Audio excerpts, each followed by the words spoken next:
I'm Tracy Baxter with today's Record Newswatch. He was charged with drunk driving following a car crash that killed his wife last year in Newburgh. Today, following a month-long trial, an Orange County court jury convicted 47-year-old Luis Herrera on 8 counts of aggravated vehicular homicide. Police said Herrera was also driving without a license when he rammed his car into a parked vehicle along South Robinson Avenue last November, killing his wife, Carolyn Rivera Colon. Herrera faces up to 25 years in prison when he's sentenced December 11th. He had a prior felony DWI conviction on his record. They were fighting fire with fire on Mount Eve in the town of Warwick, and the latest firefighting efforts may result in getting a stubborn forest fire finally extinguished. The blaze broke out more than a week ago. High winds helped reignite it after firemen initially thought they had it put out. Forest rangers brought in bulldozers Tuesday to create a fire break, and backfires were set to burn up the leaves that were feeding the fire. Florida Fire Chief Joseph Bankston said the blaze would be declared totally extinguished by tonight. That was the prediction. There were no injuries reported or damage to structures, and no word on a possible cause. Its supporters say it could help attract and retain volunteer firefighters in the city of Middletown. City officials want voters to approve Prop 7, a volunteer pension program that will appear on the Election Day ballot in Middletown. Under the proposed service award program, fire department volunteers who earn enough points by showing up at fires, drills, and other department events during the year would get a $700 contribution toward a future pension. The contributions would be invested by the state comptroller's office, and when volunteers retire, they would get a lump sum payout. Estimates are the program would add another $10 to $12 to the average Middletown property tax bill. Mayor Joe DeStefano says that'll be worth it to maintain an acceptable number of active volunteers.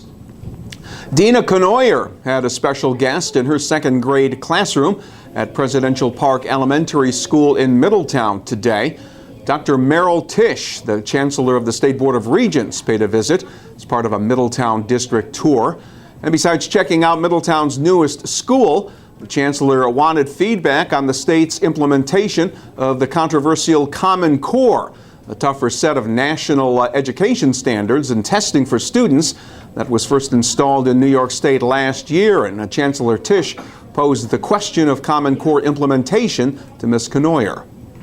It's been an adjustment for sure. There's a lot of different things. For teaching and for teaching and learning. Absolutely, right? For the teachers, for the children, for the parents as well, because now we're teaching them all different strategies that we didn't learn when we were younger. So digging deeper and making sure that they understand the concept deeply is now really... Now you will understand why we're moving to the Common Core. Absolutely. Because of what you so articulately said.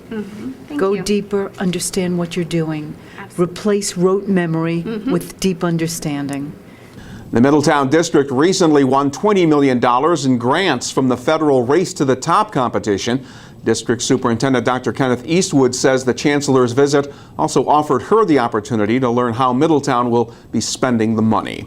It's a great time for her to see that funding in a federal level, at this level, and at a school level, is actually being implemented very well, and that the money is well spent.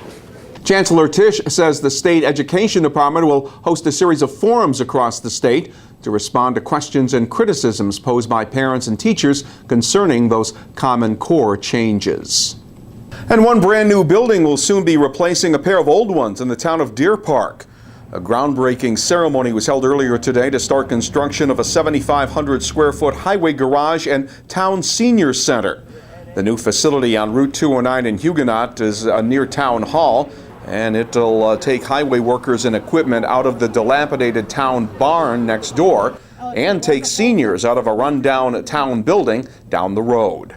This project is years in the making. It's the first major construction in the town in over 50 years, but most importantly, it's the accumulation of the work between not only the engineering department, the building department, outside contractors, and the town board The most important thing about this project is that the taxpayers in this town will not see a tax increase as a result of this new project being built.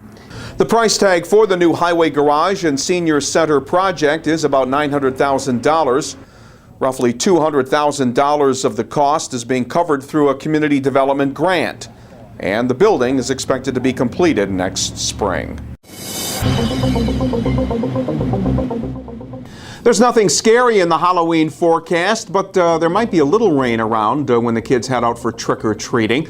Thursday will be cloudy with a chance of a passing shower, and it'll be mild with temperatures reaching the middle 60s. Friday will be mostly cloudy with breaks of sunshine later in the day, and it'll stay mild with the highs on Friday up around 70 degrees. You'll get the news and information to help start your day in the Times-Herald Record, and keep clicking here at Record Online to stay on top of breaking news. For Record Newswatch, I'm Tracy Baxter.